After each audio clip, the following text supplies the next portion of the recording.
खुलुमबाय लोगोफोर आसा खालामो बयबो मोजाङैनो दङ दिनै जोङो मोननैसो गोनांथार आपडेटफोरखौ लानानै फैलायबाय आसा खालामो नोंथांमोना भिडिअखौ जोबजासिम नायलांगोन आरो जोबजासिम नायलांब्लासो नोंथांमोना दा बे भिडिअनि टपिकफोरखौ नोंथांमोना रोखायै बुजि मोननो हागोन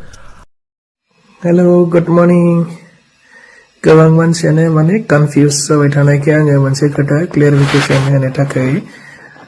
नोंथांमोननि सिगाङाव फैदों बे जाहैबाय थांनाय बारनि BCDC सेक्रेटारि टोटल 420 पोस्टनि थांनाय बारनि सरकारा अपॉइंटमेंट लेटार होनाय जादोंमोन आरो बेजों लोगोसे फरेस्ट गार्डनि साख्रिनि अपॉइंटमेंट लेटार होनाय जादोंमोन किन्तु नोंथांमोना साख्रिखौ मोनदोंब्लाबो सैलारि मोननो हायाखैमोन बेनि कारना जाहैबाय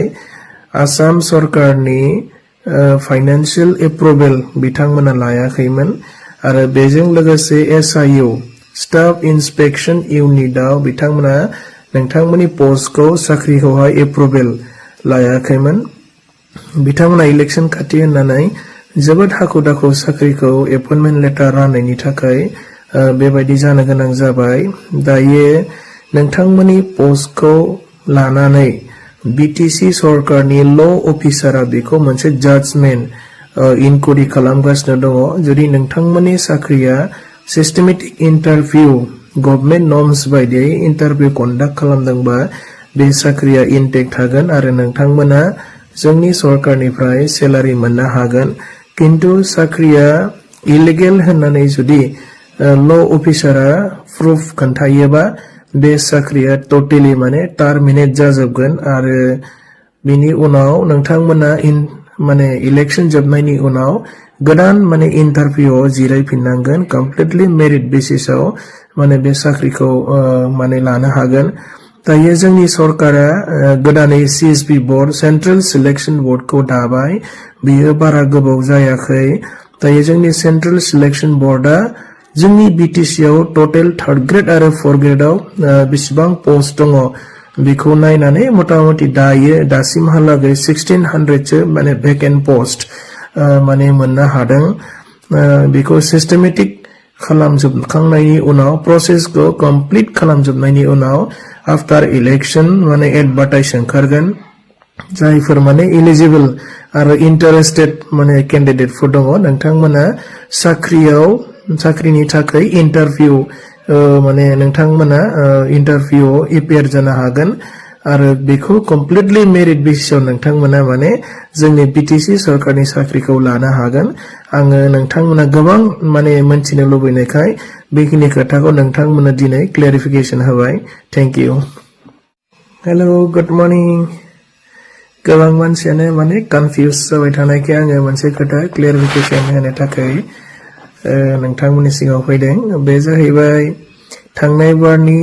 BCDC सेक्रेटारि टोटल 420 पोस्टनि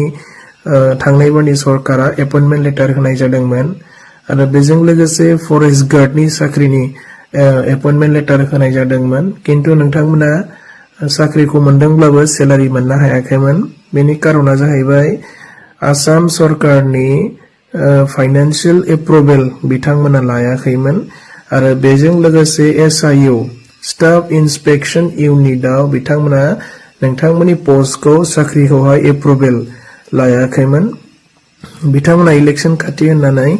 जोबोद हाखु दाखु साख्रिखौ अपॉइंटमेंट लेटार राननायनि थाखाय बेबायदि जानो गोनां जाबाय दायो नोंथांमोननि पोस्टखौ लानानै BTC सरकारनि ल अफिसारा बेखौ मोनसे जाजमेन्ट इनक्वायरि खालामगासिनो दङ जुदि नोंथांमोननि साख्रिया सिस्टेमेटिक इंटरव्यू गवर्नमेंट नर्म्स बायदियै इंटरव्यू कन्डाक्ट खालामदोंबा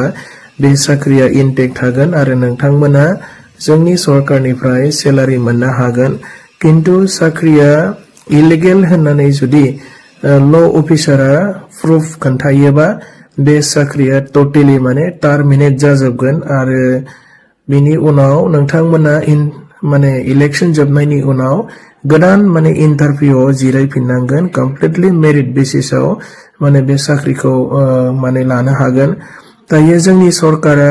गोदानै CSP बोर्ड सेंट्रल सिलेक्शन बोर्डखौ दाबाय बियो बारा गोबाव जायाखै दायो जोंनि सेंट्रल सिलेक्शन बोर्डआ जोंनि BTC आव टोटल 3rd ग्रेड आरो 4th ग्रेडआव बेसेबां पोस्ट दङ बेखौ नायनानै मथा-मथि दासिमहालागै 1600 सो माने भेकेन्ट पोस्ट माने मोननो हादों बेखौ सिस्टेमेटिक खालामजोबखांनायनि उनाव प्रसेसखौ कमप्लीट खालामजोबनायनि उनाव आफ्टर इलेक्शन माने एडभार्टाइज ओंखारगोन जायफोर माने एलिजिबल आरो इन्टारेस्टेड माने कैंडिडेटफोर दङ नोंथांमोना साख्रिनि थाखाय इंटरभिउ माने नोंथांमोना इंटरभिउआव एपियार जानो हागोन आरो बेखौ कमप्लिटली मेरिट बेसिसआव नोंथांमोना माने जोंनि बीटीसी सरकारनि साख्रिखौ लानो हागोन आङो नोंथांमोना गोबां माने मोनथिनो लुबैनायखाय बेखिनि खोथाखौ नोंथांमोना दिनै क्लेरिफिकेशन होबाय थैंक इउ